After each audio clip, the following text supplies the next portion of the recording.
Hey everybody, welcome to Love and Reload, the voice of the relocation industry. I am your host, Ben Cross, and I am joined today by my very good friends, Tanya Mariottini from Twilio. Hey Tanya.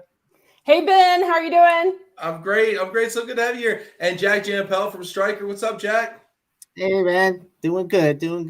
This is great. What a great way to Okay. start the Monday. We're here at an early time, so let's see if we get a bunch of people to check in here. Check in right now if you're here bright and early with us. If you got your cup of coffee or whatever. Tasty. Check in here. Let's see who we got here. We got Quigley checking in. What's up? That's great. Quigley's already in here with questions. We're doing a special Ask Us Anything episode here on Love and Reload with two of the most outspoken, forward-thinking corporate folks in our industry. I'm going to start real quick as we're getting people checking in here. Hit that like button, but I'm going to ask you a question right off the top. Why did you want to do this show?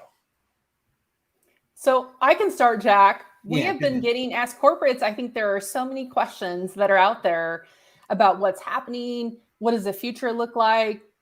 What are we seeing in regards to volume? And you know, I've been on other shows and I just don't feel like we've had the opportunity. So Jack and I had brainstormed a little bit and said, hey, you know, Ben has this amazing platform in Ben Love will and do Reload. anything. So let's just ask.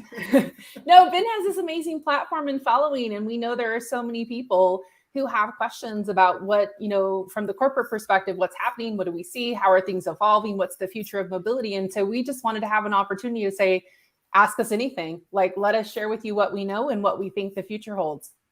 Yeah, and yeah, I totally agree. And what's really great here is that we had you to come to, and we really appreciate this because this is something, you know, we talk about, can we do it ourselves? There's no way.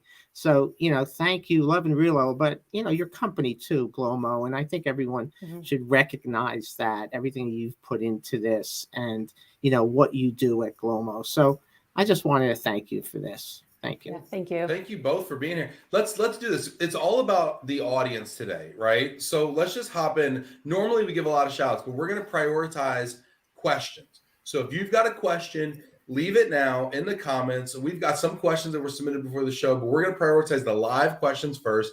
And the first one is from our good friend Mike Quigley. He wants to know, what are realistic expectations for Q1? You want to go first? Go ahead, Tanya.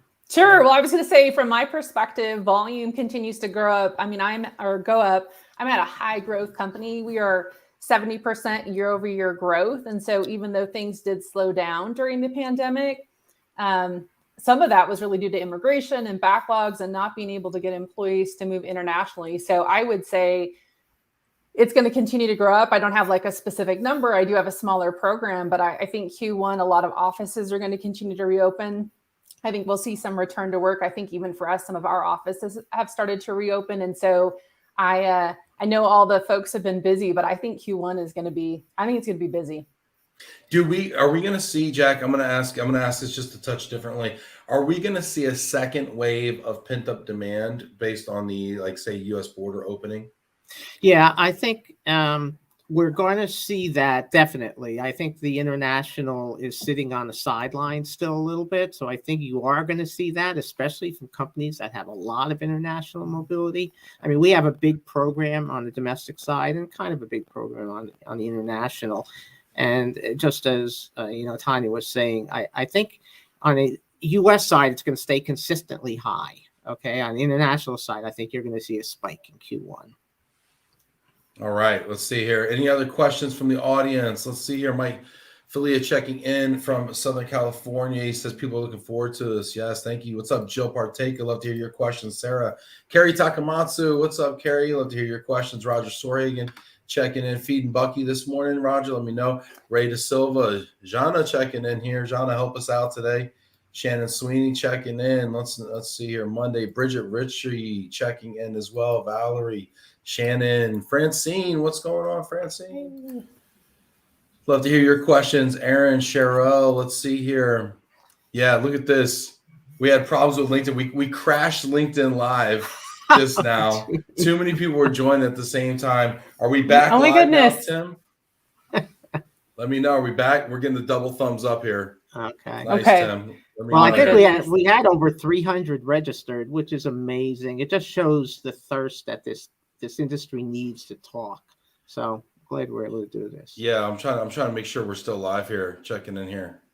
Okay, I think we're live here. All right. We got some more comments coming in here. Facebook's working great. People are on both. Quigley representing. That's what's up. Great. Philly Phil in the house. Kerwin. Hey, Kerwin. Hey, Kerwin. Oh, yeah. So good to see Kerwin. Tracy Denora representing Jersey. Danny Herskowitz representing Jersey at Glomo. What's up, Danny? Good to see you there. Price point, a little frosty Pittsburgh morning. Oh, wow. There. Yeah, it's already snow time. Y'all getting snow yet? Jack, you getting any snow yet? Just flurries, nothing to talk about. So I got to tell you, it's sunny and in the 70s here, so I cannot complain. Yeah. Now, where in the world are you, Tanya, for people that maybe haven't kept up? Oh, with, yeah. with So your I'm in movements? Albuquerque, New Mexico now. Yeah. Albuquerque. Nice. Mm-hmm. And it does snow here because it's at elevation. It's over a mile high, but it's also desert. So it'll be interesting. Okay. Interesting. Elevation, I would not have thought New Mexico would even get snow, but that's good to know. You're getting some weather. All right, I've got some questions coming in. Keep these questions coming in. If you've got questions, throw them in down there. We're trying to make sure LinkedIn's still running here. It's up and down. Okay, question one here. Here's a question, and this is anonymous. These are always the most fun, right? Anonymous. Okay. Questions. Anonymous. Given that you both come from different models in mobility management, with Stryker being a more traditional model and Twilio seemingly focused on individual service suppliers, including an affinity approach in parentheses, please explain how you participate in the selection and measurement of success of your end service delivery network. Jack, go ahead, go first here. And I can't vouch for the premises that are baked into these questions either. But go ahead, Jack. Yeah, and I was going to kind of talk about when I don't know what traditional really means, because I think we're far from traditional with the amount of flexibility that I allow in our program. Can you describe that, though? Tell me why you think that. Well, let me give you an example. So the RMC that we use, the consultant team, they have a rule that says, before you say no to something, if it doesn't feel right, reach out to me. That's their rule. If in their gut, they're about to say no because of a policy, a black and white policy, but there's something out there that is saying, wait, in this situation, this person is having a hardship or whatever. Let me go back and ask. So that's what I mean by flexibility. We're not just black and white. And how do we measure success? It is based off of, the survey results, and we have them done from the outside. We don't believe in having the survey done, the fox in a chicken coop thing. Well, we don't believe in having the surveys done by the people that are providing the service. So it is strictly done by the outside, and we utilize that 100%. That's kind of a big picture. Jack, can I ask you, is there a company you use to do the external surveying? Yeah, we use Infinity, who's our audit company, and they also do our surveys as well. Yeah. Cool. I just think other corporates might want to know, because that comes up a lot, like the desire to survey separately. And so I'll answer and maybe just clarify a misconception, and that is that we actually use an RMC. So even though we're a small program, we also have a managed cap, which if anyone's familiar with. So within that, we allow employees the flexibility to choose what benefits they'd like to use up to a budget. And we currently leverage Altair's supply chain because, again, we have a smaller program and we don't have any directed suppliers because all of our employees are trying to maximize their budget. So maybe a little bit different than thought in regards to the affinity program. Essentially, you may have heard me share before, but we have what we call an open work policy. You can Google it. And essentially, employees are allowed to work from a lot of different locations, such as myself here in Albuquerque. And as part of that, we give them the flexibility to move. We do adjust their compensation based on the location and the tier that they're in.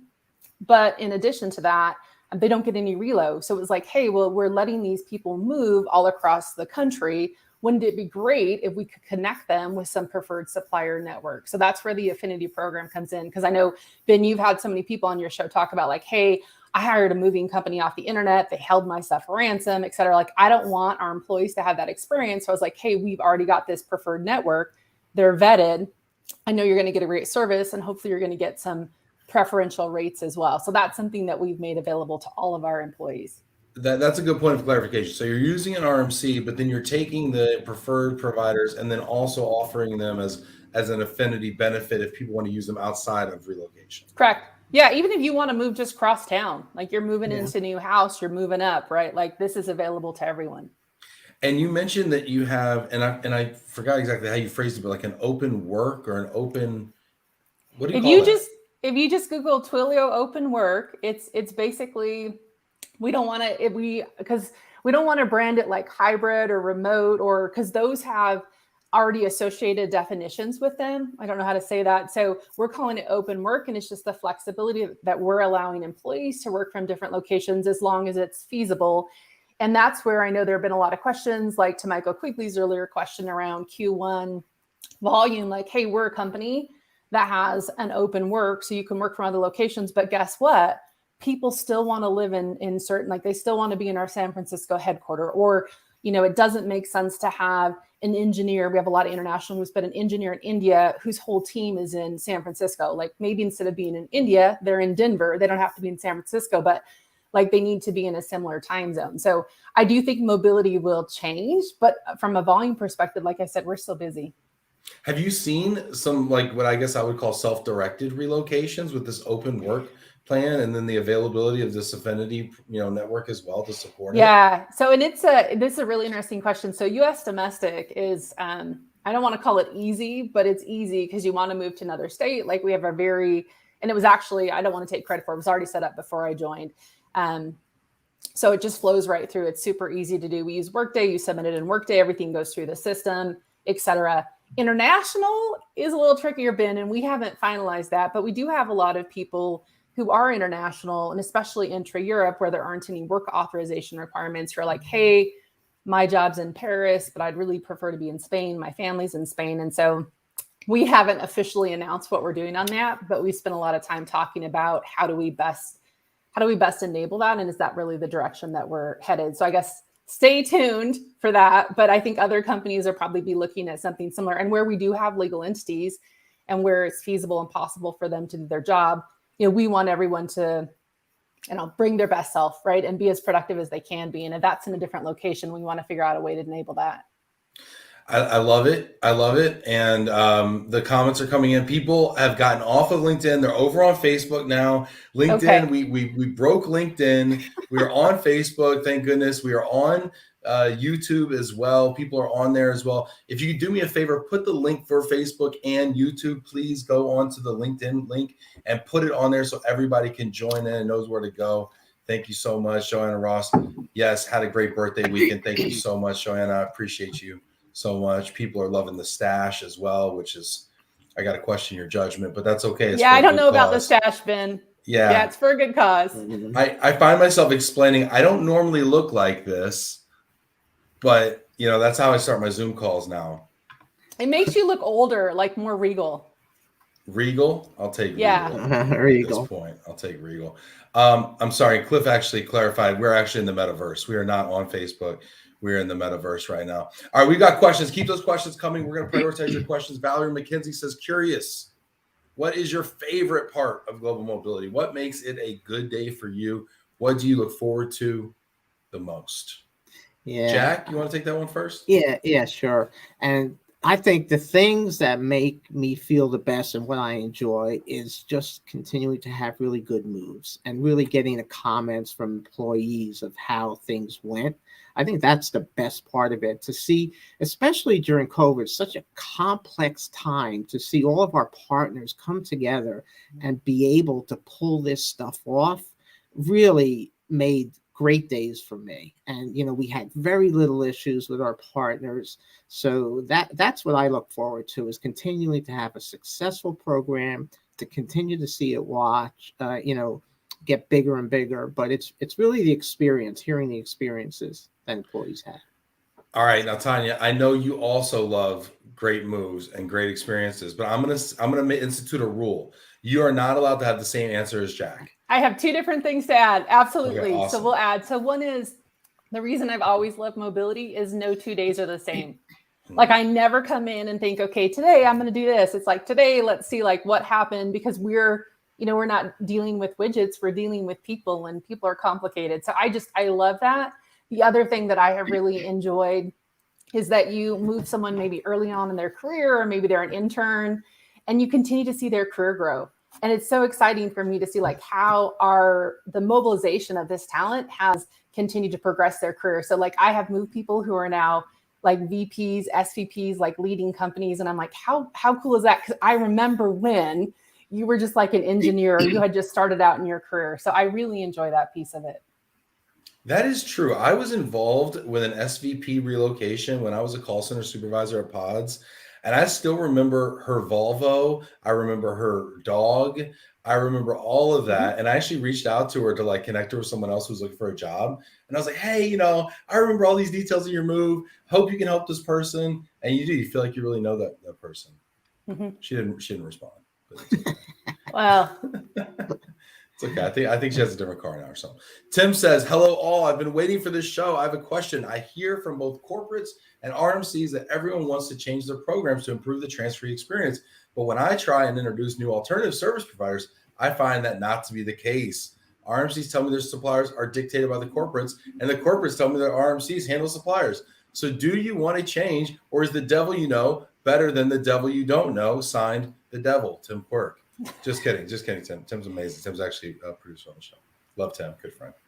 So what's the deal with that? Everybody's doing the old like Wizard of Oz, which way did they go kind of thing. You have to call one of us. So there's Jack's schedule for the rest of the week booked up. No, what do you do though? I mean, so, a lot of folks are dictating suppliers. And does that just mean like, listen, we don't want to deal with you, so go away, and we're just going to give you kind of this ambiguous answer? I don't think so. I don't, one of the things that I'll let Jack go into it a little bit is around kind of pricing transparency. And I think in some cases, corporates, we don't know what we don't know. And we don't know exactly how the pricing is being done. And I will say, Tim posed this question right before this show started. So I haven't had a lot of time to think about, but just a little bit, because it's curious, because I think as much as we say as corporates, like we want it to change, we want more transparency. I will use a very specific example, does not apply to my program today, but there are different corporations who have a home seller home purchase program, and they get a substantial kickback on the real estate referrals. And so as much as they're like, oh yeah, we want to do away with the referrals, et cetera, they're actually using that chunk of money to fund other parts of their program. Or at one company I was at, the VP actually had that like footnoted for something not even mobility related, but like they counted on that money. So like Tim's question has some validity, because as much as we say like, hey, we as corporates, like we really want to understand the supply chain and the pricing and what's really happening. At the same time, I think there are reasons why we also don't, or we don't push it. But I want to hear Jack, because he's got some thoughts around transparency. Yeah, Jack, what do you think, man? You're always outspoken about the dynamics here between suppliers. Yeah, and I am. But the one thing I have to ask the audience as suppliers is that a lot of times you have to take your hat off as a supplier and get into our heads, okay, of what my answers are going to be. You can't, because if you look at it from the supplier perspective, then I'm never right. Okay, you're always going to feel that, it's not supporting what you're saying. But here's the thing with that, is that we always talk in generalities. We always say, there's corporates that are saying they don't have good experiences, but then they don't want to change. It's a lot of generalities. I think that if you're not having a good program, there's no reason why someone would not want to change. Okay. So a lot of times I think it's a lot of discussions that people are having, but are not really, I don't want to say not honest about it, but they want to make you feel good as a supplier. And so it comes across in a different way. It's not being honest. It's just, saying things what you may want to hear. So, okay. So that makes sense to me. We got some other questions coming in. I want to prioritize all these questions and make sure we get to all of them. Mike says it's okay to tell your client or prospective client no. Everyone needs to know what reality is and the cost of doing business. Oh, Well, and interesting. Ben will remember my favorite Brene Brown quote, which is kind or clear is kind, unclear is unkind. And I think, and I know National Kindness Day was just the other day, and I think the kind thing to do is to be really honest with suppliers, because then if there are issues, they can improve that, or they at least know where they stand. So I agree. You can say no, but you can say it nicely. But I do think that there's. Go ahead, Jack. No, I agree with what you're saying. I just see Cliff's comment, if you can go back to that, because it's related to this, about how a corporate wanted to bring them in as a preferred supplier, and the RMC said they're not in our network. That's where corporates need to get educated, okay? And that, Cliff, and it has to come from you as well, is to say that, you're the one that are in business, you're the one signing that contract. And even, Cliff, if you send that person over to me or to Tanya, to talk to us about how we would handle that with our RMC, if they felt that strongly about having you, then you should continue to follow that up. And if we can help in any way in educating corporates, because sometimes they get scared off by their RMC. So I'm going to ask a question on that, Jack, because I've had a very similar situation where you've had, corporate folks who need your service or need you as a supplier for a certain reason. They've admitted that, and they have an RMC that's managing their program, and they ask you for advice on how to broach that with their RMC, and maybe they broach it and they get rebuffed, and then they don't broach again. They're kind of afraid, How do we inspire them to be bolder? You want to take that first? No, I was going to say go for it, Jack. Yeah, no. The only thing I can tell you, and I've told it to many others, is that we're here to help, okay? Because it's coming from you as a supplier. There's that little bit of trust issue, but it may be easier to say, and I've talked about it because I'm a firm supporter of preferred relationships.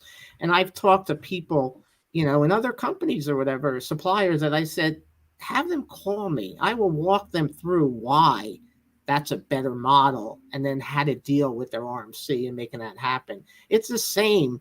They get the same referral, okay? There's no additional cost. So it's just a matter of how they deal with the RMCs. And that's where I think you just have to reach out to the more experienced corporate people that have gone through this and use their help. And I have maybe just one thing to add, Jack, because I've always set the expectation, like, look, I've been in the industry a long time. I know a lot of the suppliers, and I'm going to talk to them directly. Like, if we have preferred relationship, if they're part of the account, because I do think RMCs always, and I'm not sure why, if there's an RMC on the call, like, put it in the comments, but like, it seems like it would be to your benefit if I'm talking to the supplier directly to let them know, like, here's our upcoming move volume, or here's some concerns I have about how we're creating things, or whatever that might be, instead of going through the RMC. But they always get a little squirrely with me when I want to do that. But I'm like, it's like the telephone game. Like, I tell you, and then you tell I tell the RMC, they tell their supply chain, they tell this, and something gets lost in translation, where I can just pick up the phone, have a conversation, and I think that is more meaningful and impactful. So I don't know. I'm a big fan too of working directly with the suppliers. I think you build that relationship. And I know, Jack, you've talked about this before, but then they also have an understanding of your company and your culture and kind of who you are and how to engage. And you can't get that if you don't have the opportunity to work with some of those suppliers directly. And what's interesting is that we've talked about this before. And after I've gotten off a show, I get all these emails from RMCs that say, we let our people talk to the suppliers, so we don't know, what is actual truth out there or not. But there's this image, okay, that RMCs say, do not talk to our clients. It's just the image. I don't know how true it is, across the industry. It's written in some contracts. I mean, it's pretty true. Of course, RMCs are also not monoliths, right? There's a lot of different people within the organization with different understandings of policies and stuff.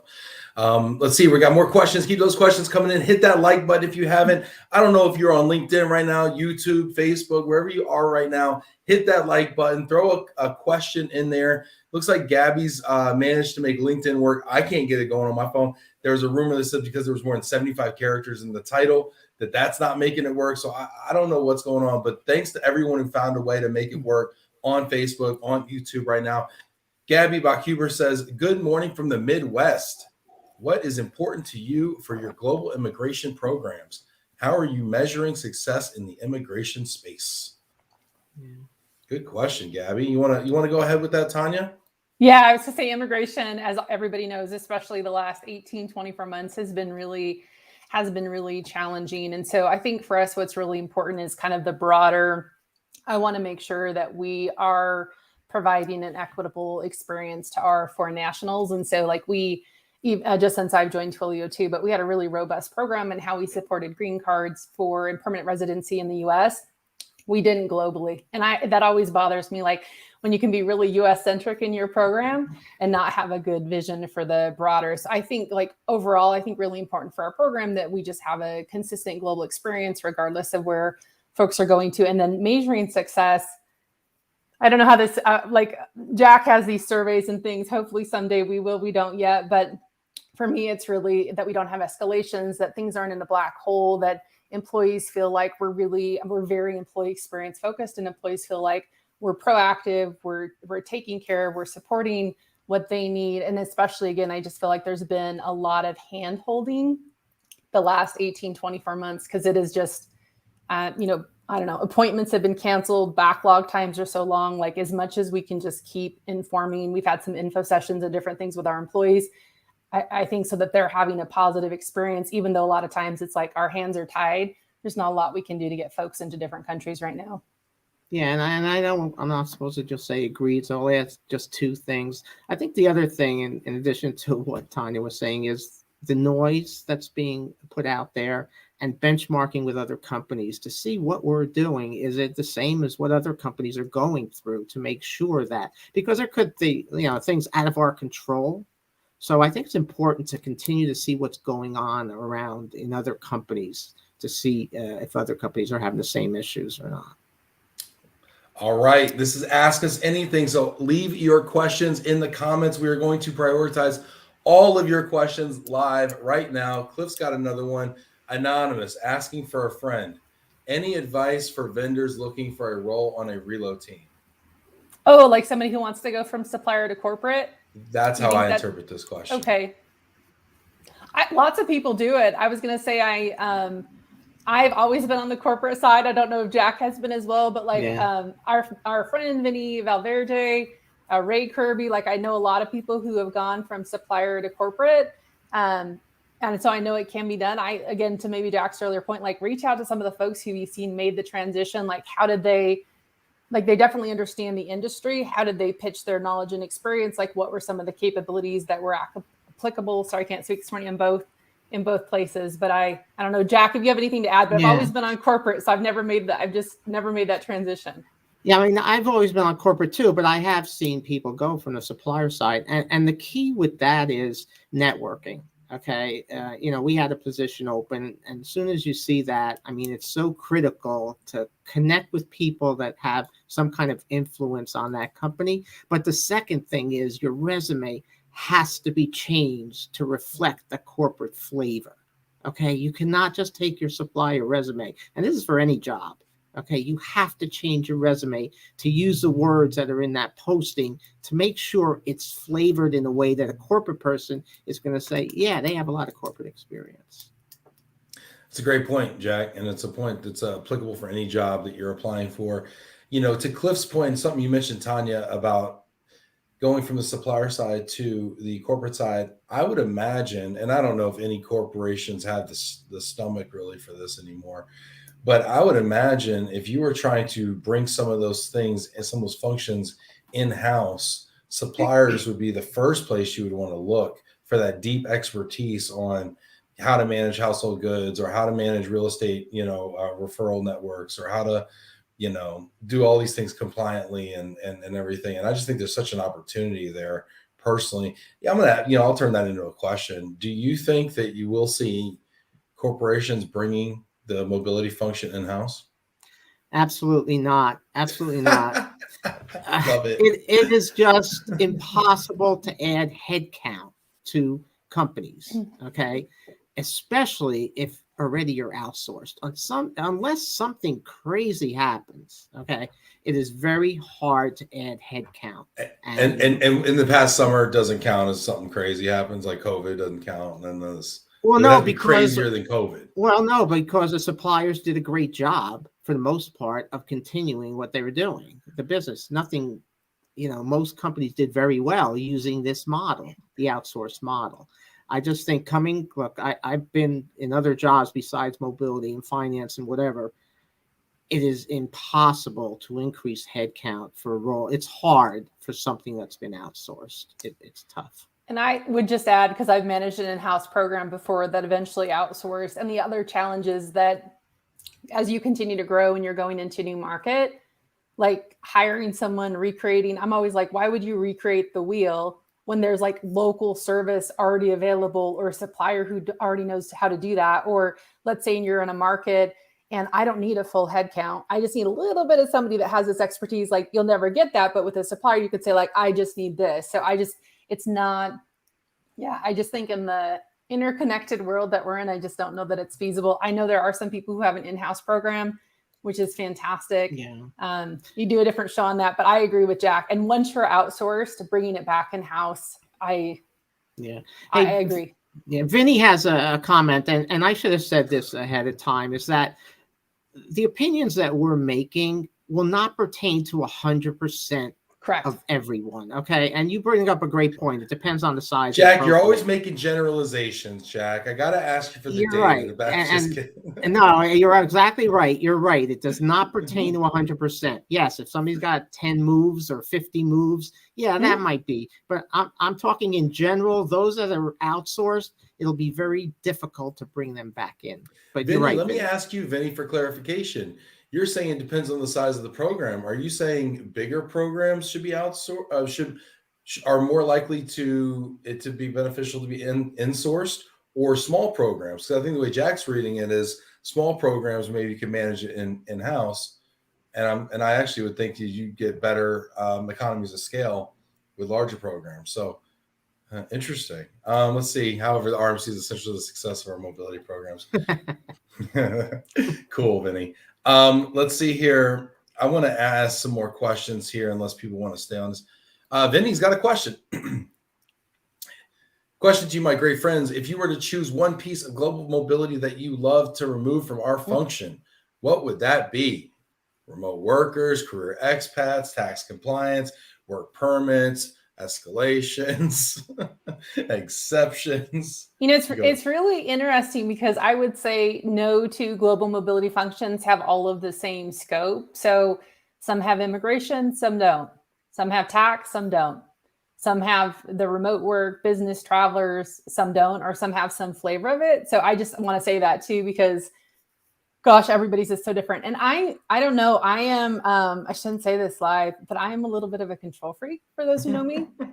And I have to be honest, I don't know that I'd give up anything. If anything, I would like to have a little bit more, because I always feel like mobility, we have this special expertise where we understand so many different areas on compliance and tax and employment law and benefits and all of that. And I just feel like we have more to offer and we can make more connections. So at least for me, I'd rather have a little bit more come under my portfolio today. I wouldn't give anything up. I have to be honest. I'm not going to say the same thing. I agree. I mean, if I had it, if you're going to make me make a choice, sure. Tax is kind of a scary thing, and immigration, those two things are scary things. If there was a way to give it out and just come to us when it's done, that would be great. But it's probably not reality. Well, there's probably more likely to be parts of your business that could absorb, like, say, a tax function, for instance. Right. And I have seen immigration sit in legal. I've seen tax sit in like a corporate tax type function. That's what I'm saying. But and people who know me know this, I actually find tax more interesting than immigration. I know a lot of people like immigration better, but so I guess if I had to choose one, I'd say immigration, but I wouldn't give it up. So I'm going to ask this. Actually, I'm going to ask this question the reverse way. And I know I said I was going to prioritize all your questions live, and I will. I promise I'm going to get to all of them, even if we have to go over. Jack's already cleared my calendar. We'll be here as long as it takes. But I'm going to ask the question in another direction. If there was one function that you'd like to kind of take into global mobility because it made so much sense, or there was strategic opportunity there, There's that strategy word. Okay. Sorry, Jack, because it That's made that sense. Let's strategy say it made word. sense. Is there Yeah. something that might make sense to be within global mobility that traditionally does not sit there, Tanya? Go ahead, Jack. I have a thought though. I'm sure it'll be different No. than yours. Yeah. And I'm one of those that I believe we're already strategic. Okay. And I think that everyone wants me to say we want to be part of the selection process, but I don't believe that's where we're strategic. We're strategic when it comes to tax, compliance, immigration, making sure those employees get through those processes. I know you want me to say, part of the selection process, and I'm just not a supporter of that. I don't think our background, most mobility managers don't have the background that have had jobs that in talent and things of that nature where they're trained. Anyway, I see But since Ben's ready. since when do we have the background to be immigration experts and tax experts and shipping? I mean, let's be honest. I mean, in some ways we're we're already extended. And that's why we rely on our RMC partners, right, and our great providers. Good point. But I mean, aren't there parts? Tanya, please feel free to disagree with Jack. What do you got? Well, for me? I will disagree, but then actually I was going to say something different. And prior company, I had really made a push to be part of talent management because whether I'm the one who's actually doing the assessments, Jack, I agree with you. Like I'm not trained in talent. However, I just think the way that people or companies think about how they mobilize talent could be more intentional and thoughtful. And so if it could be part of the talent organization, if that makes sense for the business. But what I was actually going to say is I really think there's a huge synergy with travel. And as many of you know, I managed a corporate travel department in addition to mobility for about 8 years. And exactly what you said, Jack, when it comes to compliance, when it comes to immigration and tax, like business travelers trigger some of those same things. And we already have that expertise. And so I just felt like if you talk about your mobile employee population, like I feel like corporate travel, if you have a larger program, or I guess even a smaller program, but those two could be a nice fit because I really do think there are a lot of synergies between the two. So totally different angle. I would say travel. Answer. And I love then that talent, answer, Tanya, yes, because is so the much of different. global mobility, I mean, the difference between relocation and global mobility, in my opinion, is business travel. That's the delta there. And so it makes so much sense. The reason it's not there, I would guess, is because the spend is so great that it almost has its own thing. It can be. Yeah. And I was going to say the other thing to call out too is many of the suppliers, like when it comes to corporate housing, I know they also go to GBTA, which is a Global Business Travel Association instead of WRC. Like we already have, again, synergies within the supply chain where there are already crossovers between the two. And it could be, I was trying to think, travel program spend can be very large. Yes. So in addition to. Yeah. This is great. I love that. I love your answer, Tanya. Pam says, so how free do you actually feel to direct your RMC to use specific vendor partners? How receptive are they? And can you give examples of when it has or hasn't worked out? And this is a 2-part question, comment, boom. Because I know we went here already, but we asked for the RMC perspective and we got it. Thanks. So shout out to Chris. Christopher Lot says, hey guys, from an RMC perspective, it's very hard to vet, and incorporate every single supplier that calls and says, hey, Jack told me to give you a call and get in the network. It dilutes cost, pricing, and service. This is a much bigger discussion than one comment can address. There's the flip side of that. Tanya's being quiet. No, could I just say, will you flip back to the prior question? Yes, I think it was a really good question because I always feel comfortable asking. I don't know, Jack probably does too. Maybe it's just the type of people we are. I know you said at the start of the show, like we're more vocal. So if I felt strongly that we should have a specific supplier in our network, I'm going to ask for it. Now on how receptive they are, I appreciate that depending on the size of your program and the volume and the number of other suppliers they have, they may not accommodate. And in that case, what I would tell you to do is reach out to other corporates who maybe use the same supplier. And I think build a business case why whatever this supplier would be better. We'd all like to use them. Our program is small, but if we combine, forces, because I appreciate on the RMC side, but I think then you also, Jack's probably gonna say this, have an opportunity. You can contract directly and make the RMC use that supplier. So then in some ways, like, would it be in their best interest just to add the supplier that you asked and add it to their broader supply chain? And so far, no one's told me no. So Right. on record, maybe somebody will. I am at a smaller program now, but so far, every supplier I've asked as far as a household goods or corporate housing, the RMC has been willing to accommodate. Yeah. And But so do you want to go to the next question too and answer I it in don't know, Jack. You combination? want to tell me what? No. You want to start What calling the the shots, question of? Jack? It's fine. I mean, No, just put me out of no. a job, Jack. No, I wanted to combine it because I agree, you know. From the RMC Yeah. perspective. Yeah, Okay. yeah. Because I want to go to this, and it dilutes the cost, pricing, and service. I'm sorry, I don't believe that, because what it is if you're finding someone that's good for your business, okay, pricing, and it depends on what you're talking about, household goods or temple living.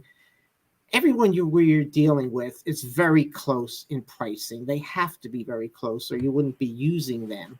Okay, I'm not saying that we have a reason why we're doing it. We have a reason. It becomes our responsibility if employee experience slips on that. But I don't think there's any reason why an RMC can use the word cost, pricing, and service will be diluted if you add another household goods mover to your. I just don't believe that. I don't think it would. I'll actually, I'm going to answer on behalf of the RMC. I'm going to give you an RMC perspective here, because I tend to agree with you as a service provider who's called many times and said, "Hey, can you get me directed? Hey, can you know, I'd love to work with you."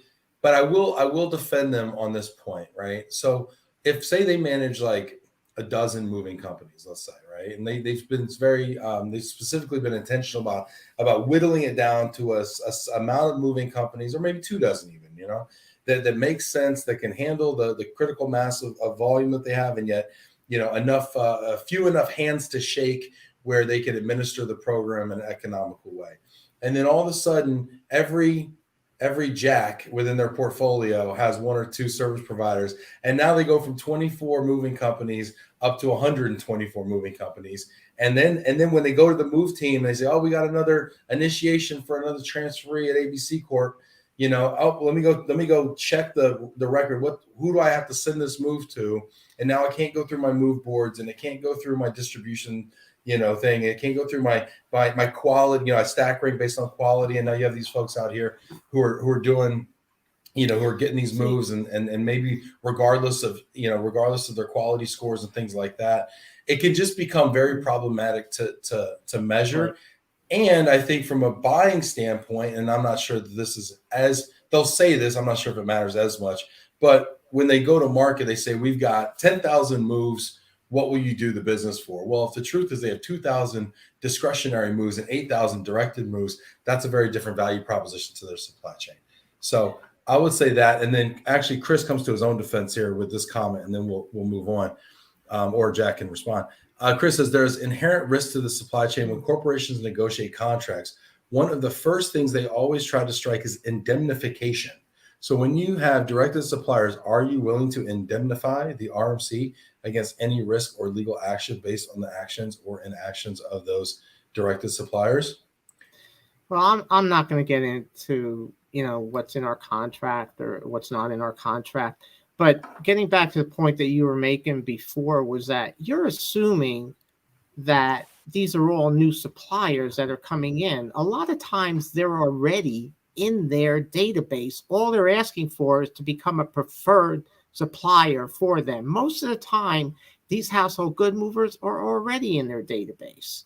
Okay, you're making the assumption that was being made is that we're saying add this supplier, add this supplier, add this supplier, and I'm not sure that's true. But in any case, if that's what makes the corporate successful, the RMC has to find a way to make that model work. It's not the other way around. How can you tell me that I'm getting the best household good mover when they don't know my culture? If you're just picking them off a board, okay, 1 out of every 10 moves, how can you tell me that they know my culture better than 2 household goods that I say always handle my move?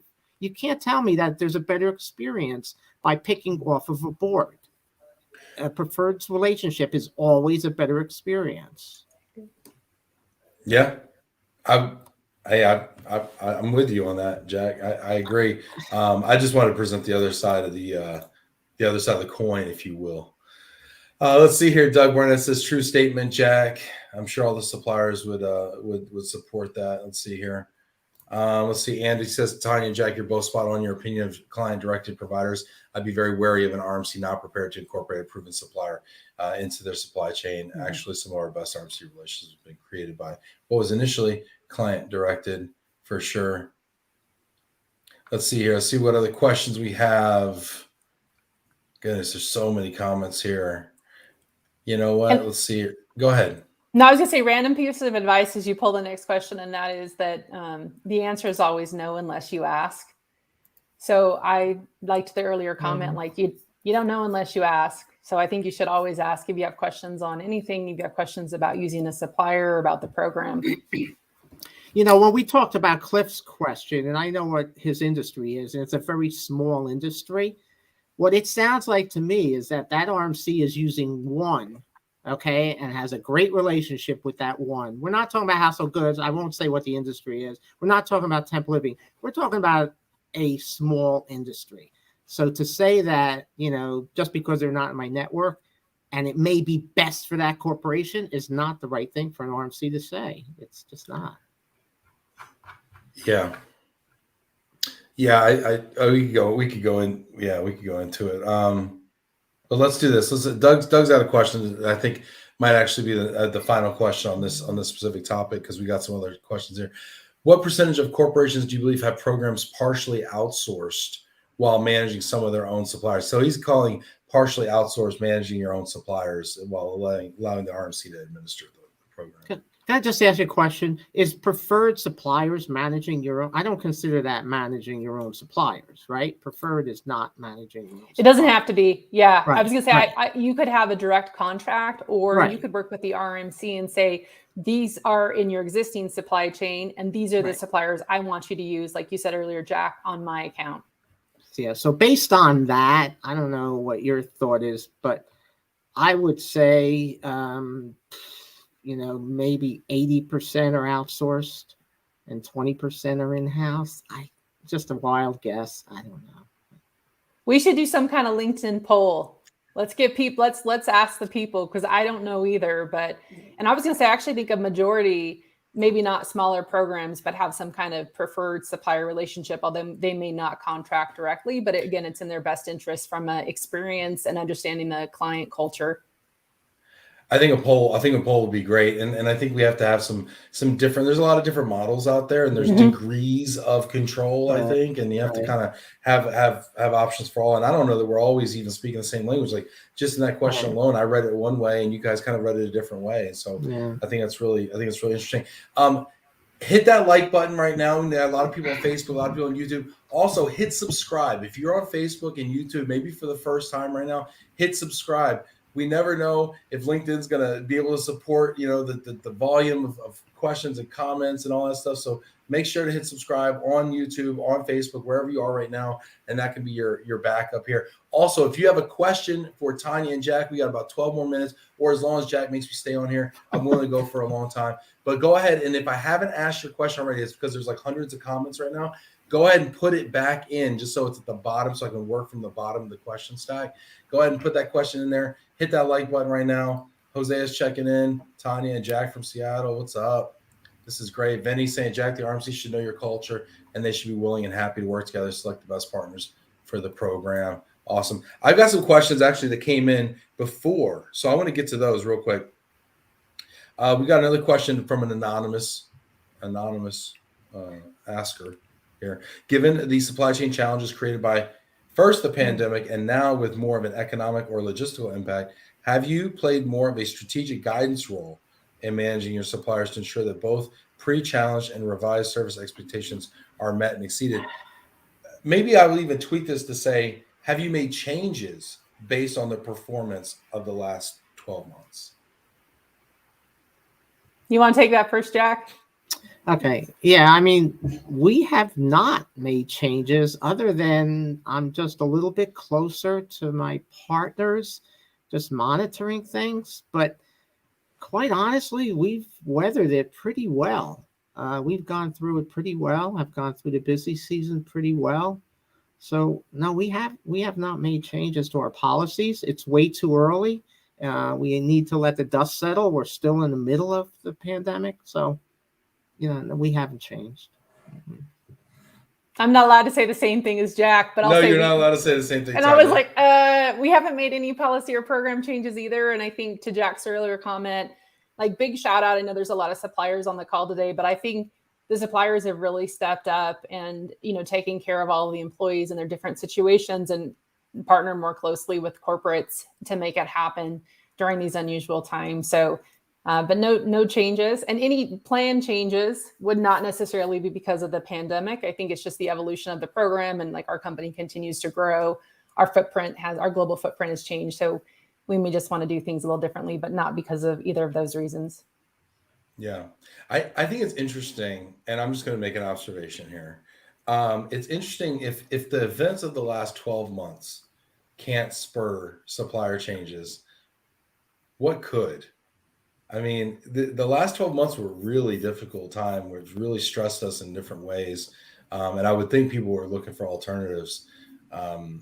And I guess come from putting a supplier hat on, because I hear some of the frustration in the comments and stuff like that, and trying to get opportunities and things. It's just interesting. I've got a question here from Aaron Venable. How did you guys get into the mobility role? What was your transition or start? And you can't use the words fell into it. Wow, she threw us a softball here. I know. Thank you. I'll go first. Yeah, I'll go first. I worked for a major pharmaceutical company for a good 20 years of my career. Went through a lot of different HR jobs between compensation and talent management and recruitment, employee relations. I did everything in HR. Had a great job at pharmaceutical. And one of the roles I played was also managing the relocation process, but that was just one part of my job. Our company was acquired by Pfizer, and I was lucky enough to get a job with Stryker right off the bat and continue, but doing it full time now, my global mobility program.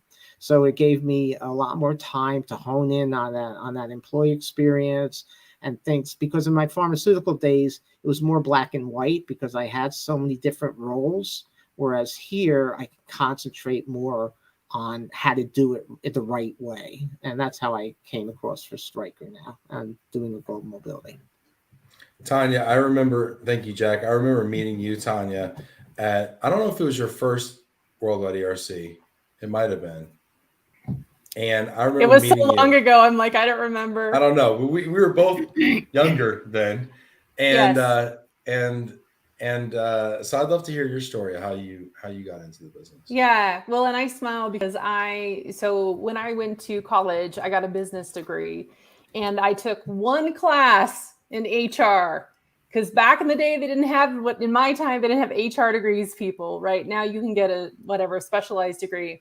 And so I knew I really wanted to go into HR because I, like as a little girl, had always dreamed like I wanted to be like a businesswoman in a suit, but I also really wanted to help people and give back, which people who know me know that about me.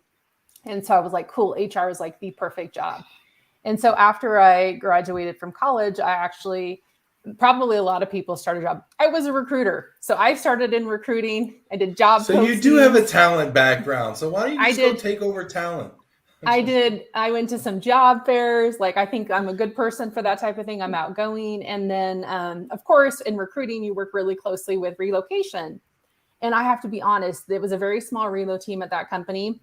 And they always, truthfully, I mean, I'm in my 20s, and it was 3 ladies, and we called them Charlie's Angels, by the way. And they always had so much fun. Like, they looked like they were having a great time. And so when one of them left, I just wanted to be on the team because I knew nothing about mobility. I just they were having fun, and I wanted to be in HR, and I was in my 20s, and it was something different in HR to do. And I loved it. Like, I loved actually helping people and getting to know about them, like we talked about earlier. So that's how I ended up in mobility, and I knew nothing about it. And then from there, I've just continued to have other opportunities.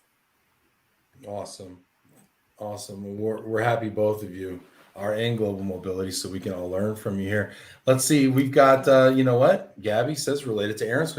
And y'all, if you're watching right now, that is the best way to ask a question. If you could piece it together for me and give me a narrative, I appreciate it. Thank you, Gabby, out there. Related to Aaron's question, what are the top 3 professional competencies have you honed in your role and rely on in your position?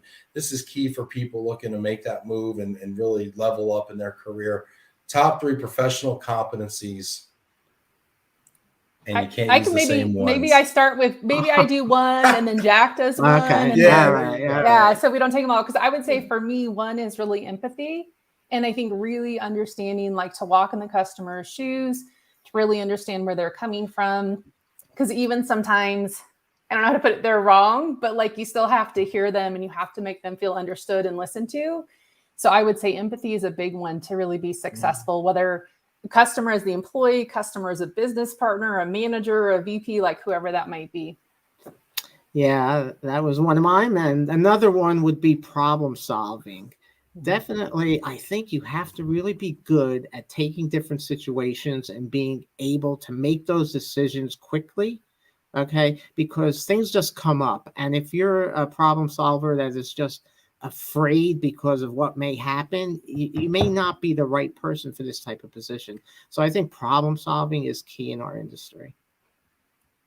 And the other thing that I would add, is that a lot of people don't really understand what mobility does. And so I think you have to be able to simplify and articulate the message and the ask to leadership, because again, people just don't understand, and they're really not as interested as you are. This is probably true in lots of jobs, as what you do. So I think to be successful, you have to be able to just clearly articulate and simplify the message to different internal stakeholders.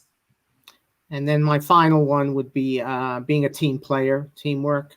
You're dealing with so many different partners out there. You have to know how to work as a team and collaborate. That's so much of our job. I like that collaborate one. We talk about the kind of the cross-functional nature of mobility and how it touches everything from the business to other, to talent to all sorts of areas. I mean, I think that one, and as we always hear about the whole seat at the table thing and gaining relevance and everything within an organization, the collaboration makes a lot of sense. We've got other questions coming in here. I'm going to ask all of these. Let's see here. Elizabeth, how do you think global mobility will change in the next 5 years? Tanya, I'm going to start with you on this one. Yeah, so I think part of it, as I shared, I think that we will see more. So flexibility is a loaded word right now. I know it means different things to different companies and people, but I do think we'll see more flexibility in a lot of different forms. And part of that will be more employee initiated opportunities, like I talked about, like different companies, or depending on the work, obviously manufacturing, et cetera, like that may not be an option, but I just see that piece changing. And then the other is more around kind of the business traveler and compliance aspect of it, because I do think that I think business travel is going to look different. So I'll start with that. But I do think there's a lot more countries and authorities that are looking at the compliance piece. And I just see us continuing to pick up more in that space. So those, I don't know, 5 years, a lot, like a day, anything can change. Like the pandemic was so unexpected, but I think those are the two things that will start to kind of reshape mobility. Jack? If I had to select something, it's going to be technology in the right places. What do you mean by the right places? Maybe you could tell me what the wrong places are. Okay. The wrong place, let me go with the right places first. The right places are things that actually will help an employee experience. Okay. And that's one of the things I've been talking about is a lot of employees get frustrated when they're told they don't know where their household goods are, okay, in transit. And it seems like an easy fix somehow to barcode or whatever. And that's the other thing, doing inventories. We continue to do them by paper. So these are the types of things that I think technology, okay, should go towards. The things I don't think is, I still don't think, the apps that we put out there that we believe we're going to be able to select a supplier or we're going to be able to select the temp housing from an app, okay, are things that I don't see. I still think moving is very stressful. It's very personal. I don't care if you're a millennial or you're a baby boomer. It's your goods, it's your family. So I think trying to get technology. When I hear that, the wording, the Amazon experience, makes me cringe. Okay, what does that mean? What does the Amazon experience mean? So that's where I see it. I see it as in the right places and maybe getting systems that talk to each other. Okay, that's what I'm. Jack, can I debate this with you a little bit? Yeah. Is that okay? Tanya, I'm sorry. Can I just really quick, can I cut in here? So when you cringe about the Amazon experience and yet you want barcodes on your shipments and you want to know where your packages are, that to me is to some degree the Amazonification of our industry. Most people, when they say the Amazon experience, what they're thinking is ordering. You're right about what you're saying, but what I always hear it put towards is the ordering process. Okay, open an app, get your household goods mover, get your temp living, things like that. But you're right with what you're saying. Yes, that's part of the Amazon experience. So and don't go getting rid of these bingo sheets. Tanya loves bingo sheets. Don't. No, I'm just kidding, Tanya. You were ranting about bingo sheets at the IEM conference. I am. Oh, now that I have my own personal experience with it. Yeah. And to say what Jack said, I just think that the mobility experience needs to mirror the consumer experience. So when I am a normal buyer in my normal life, right? Like how do I engage with technology? What does that look like? And I think that we all know this. We're way behind in mobility. Like my mobility experience is just so different than how I engage with technology for anything else that I can do. So. Yeah, I think, one other observation too about technology, Jack, is that, you were talking about, using technology to disrupt or improve the inventories and the tracking of shipments and things like that, but not the selection of providers, for instance. And I think that it's easy for us, and I'm not saying you're wrong, but I think that it's easy for us to say they need to use more technology to give me a better experience. But nobody wants to be the one disrupted by technology. So like program administration, supplier choice, all that kind of stuff that kind of sits more like, with us. We don't want to, that's still very human. We need to be involved. We need to get our hands dirty and really feel it, Stuff that other people do, they should automate that, right? It's really easy to say, you should automate that, movers. But my program management stuff and policy writing and all that stuff and analytics, get out of here with your analytics. I know what my program's doing. Anyway, just having some fun with it. Let's see here. Aaron saying, what's the bingo sheets metaphor? Enlighten us. Do you want to describe bingo sheets, Tanya, for the people out there who don't know? Yeah. So when you move your stuff, they have stickers with little numbers, and they put the little sticker on each of your boxes, and then they write down what's in that box. And then when your stuff gets delivered, then you got to match the sticker that you got the box with the thing, and it's all super manual. And I have to tell you too, when we moved, I was like, I don't know, because I didn't check all the stickers, and if we didn't get a box, like it wasn't worth the time to be like, okay, this is 262, and this is 263, and this is 260. So it's to Jack's point on the barcodes, it'd be nice to just scan everything in and then scan it all out, and it all arrived instead of that manual matching process between the bingo sheet and your little sticker. And Sarah, just to your point there, as I said before, it's not pertained to 100% of the time. You're absolutely right. We're not looking for it to tell us where it is in the ocean. I'm talking about the domestic moves where it should be simple to do. Listen, if we got to do it on the truck, they got to do it on the boat, okay? Period. Well, but really from a consumer, but again, not to call it the Amazon experience, but like I buy stuff online all the time, and I'm always checking like, oh, cool, my package is in Texas, or like it just left the whatever. So I don't need to know like every moment, but usually like once a day they scan it. And they're like, hey, it made it from Texas to now it's in New Mexico, and it's going to be delivered in the next 2 days. Like it's that type of thing that consumers are used to, and they would want to have something similar. Like I just want to see like, it's moving through the process, like it's going to make the estimated delivery date.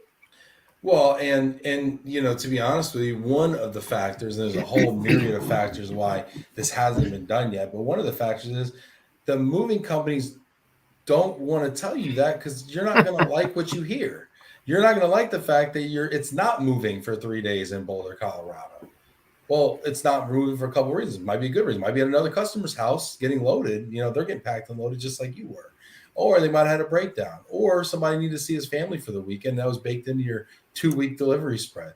So, you know, there's reasons why there's transparency isn't always available. But wait a second, is that a valid reason? Because people need a weekend off. I don't know, Jack. What were you doing on Saturday? If you set expectations, and say it didn't leave a warehouse and someone asks, it's because we're packing someone else. I mean, it's not a reason not to do it, I guess is what I'm saying. Jack, I hear you, but let's flip the coin for a second. Let's put the shoe on the other foot.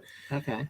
Does your boss have have tracking on you to know where you are, even on the weekends? Well, why would he want to? Is there a need for it? Maybe he just wants to know where you are and if you're going to be there on Monday. I mean, I believe you're going to be there on Monday, but I would feel much more comfortable knowing where you are on Sunday to know that you're going to be there on Monday. I mean, this is the flip side of it. These are people, right? We don't treat movers like people, but they are. I mean, they're driving. So, but if you're saying the Amazon experience, as Tanya was saying, is to know where your things are. That it's as simple as that. No, I agree. And I like to know where my stuff is too. And in fact, I don't actually check where my stuff is because I know it gets there before I even miss it. It gets there so fast that like, oh, wow. Yeah. Like, okay. Yeah. I didn't even think that it wasn't here yet. And are we ever going to get to that experience too with household goods? I'm not sure. Let's see. People are saying domestic's more difficult. Yeah. Relocation is people's lives. You have to put your arms around your client. Generally care. I've relocated hundreds of times. Technology was in place 10 years ago and it's caused a lot of issues. Interesting. Yeah. All right, we're having fun here. I have one last question that was submitted actually before the show, and I've saved it for the end here. And it's actually from Ed Cohen, who's celebrating 35 years in the business and doing mobility media stuff. So shout out to Ed, who was kind of the OG of this space. Ed says, question about companies using assignments for their employer branding purposes in sync with talent development purposes of the assignment, meaning specifically placing or selecting people representing DE&I and to make a statement on company ESG involvements. What say you? It's kind of a convoluted question, a lot of aspects to it. I was gonna say, I don't know that we would send somebody solely for the purpose of D&I or ESG, but I think as we take into consideration, and to give a specific example, but as we go into new locations or where we're making strategic hiring, I think that is one of the considerations on who we select for the role, whether that's a local hire or whether that's an assignee. But I don't know just for employer, like for us anyways, for employer branding purposes only, that we do that, but just more, again, that would be one of the considerations for a candidate that would be in a very visible role. Yeah, I think this question is easier. Actually, we take employer branding out because then it sounds performative. And let's assume for a second that wasn't the question about being performative. But let's rephrase this just a bit, if we don't mind, if Ed will give me the latitude to do so. Let's talk about DE&I and global mobility. And let's talk about it from an employee standpoint. And then I also have a second question about it. So how does DE&I play into the mobility programs, policies, design, selection, perhaps? Well, Ben, I mean, we have a very intense, big DE&I program. Again, it's not in my responsibility. It gets back to, what I was saying before, is that we have departments that are handling this, whether it's talent management, DE&I, and all these different components of it. So they are the ones that are looking at people going on assignments and hopefully, using the DE&I programs are putting the right people in place. Me as Global Mobility do not get involved in that process. That selection process is outside of Global Mobility. It's part of, the advancement of individuals. Do we have a problem with more white men getting assignments than people of color, women especially? Tanya, do you think that that's an issue in our business? I haven't seen a ton of data around it. I'm just anecdotal.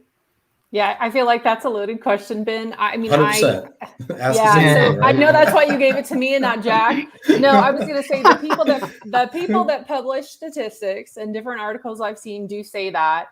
But I think to Jack's point, or maybe to your earlier comment, actually, I think that they're like Twilio is an anti-racist company. You can read a lot about it. I think all companies are doing more to make sure that they have a more diverse employee population, and there are different functions that track that. And to your earlier comment, what I was going to say is I think just having some of the data and analytics around it, and because I always think that knowledge is power, and I think some companies don't even know where they stand today or what they're trying to work towards. And I love our CEO has said the reason to have data is to move, not to prove. So we want to prove to you that we have a certain diverse population. We just want to continue to be moving the number in the right direction. So we don't think this is something that can be solved overnight. So that's how I answer your loaded question. I love that. Use the data to move and not to prove. I love that. I absolutely love that. I think that's a great way to answer it. Let me, you know what, Kerwin actually hopped in here with an interesting comment. And Kerwin doesn't usually speak unless he has something really good to say. So let's see. Kerwin, and I think he's talking about the investment in technology around, say, the moving experience, right? And he says, I would prefer those investments to go into more white glove unpacking, more days of service, or more coverage for damage claims, things that will make it truly better for the bottom line. And I would even say maybe the employee experience. That acknowledges the fact that this is, a major investment to look at, like, say, barcoding technologies and RFID tagging, and I mean, significant investments across a highly fragmented supply chain, to get standardization in place and get everybody.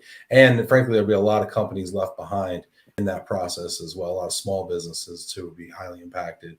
I think he brings up a good point, though, to support how personal, relocation mobility is. He talks about white glove, the unpacking, more days, things of touching their items. We're just showing that that's such an important component. So technology will not take that replace that. Yeah. Awesome. This is fantastic. I think we've got to all the questions here, actually. And even some people even disagreed with me, several people, which is great. That means they're paying attention. Benny says transparency is key. Set the right expectations. It would be okay. There's no need to check where the drivers are, but if the expectations not met, the partner should be the first one to reach out and let us know. 100%. 100%. And I was to say, I saw a bunch of comments, and I just have to say, like, trust us or trust. And I was like, I always operate in a high trust environment. And the only time you need this, and even with my own packages, I'm like, hey, thought this was going to be here by Wednesday and it's Friday and I haven't seen it. So I'm like, I should log in and check like what's going on. So I don't want to say like, because I don't want it to feel like it's Big Brother or that it's a lack of trust. Because I don't think Jack operates that way. Like I don't operate that way either. It's just I'm talking about like the consumer experience and what folks are used to in outside of global mobility. Yeah, Chris is saying it was causing a lot of phone calls because it just wasn't, people just had a lot of more. It was creating more questions than providing answers. Sarah's saying providing a transit time is standard, being late is not acceptable, but as long as it's not late, don't ask. Let us do our jobs. Oh goodness, that's funny. But what we do provide a spread of days, and so we create that uncertainty as well, right? We provide a 5-day transit spread or something, right? So. Is it going to be the first of the 5th or the 5 days, or is it going to be the last? And how does that work out? Anyway, there's a lot here to unpack. I wanted to give you each the opportunity to kind of leave us with a final thought, though. Jack, would you like to go first? Sure.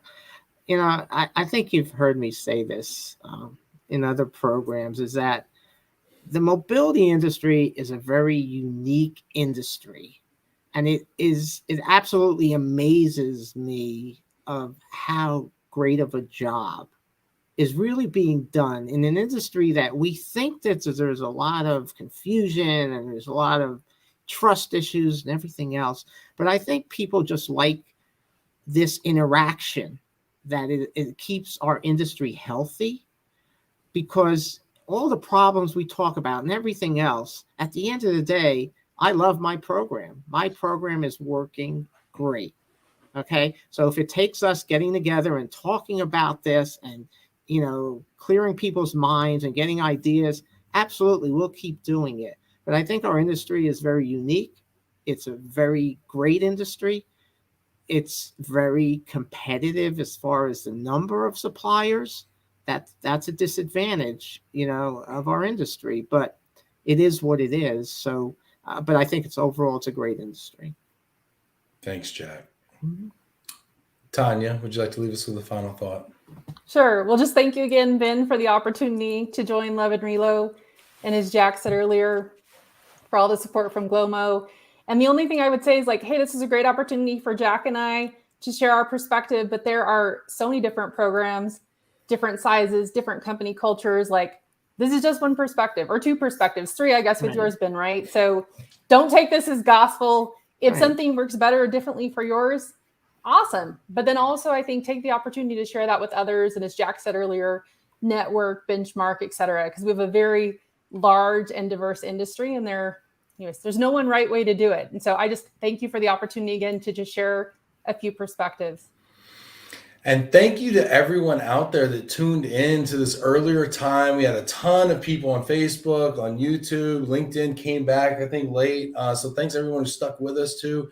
Kerwin saying more power to all of you. This Ask Me Anything approach is fun. Love this. And you were holding it earlier. Yes, Kerwin.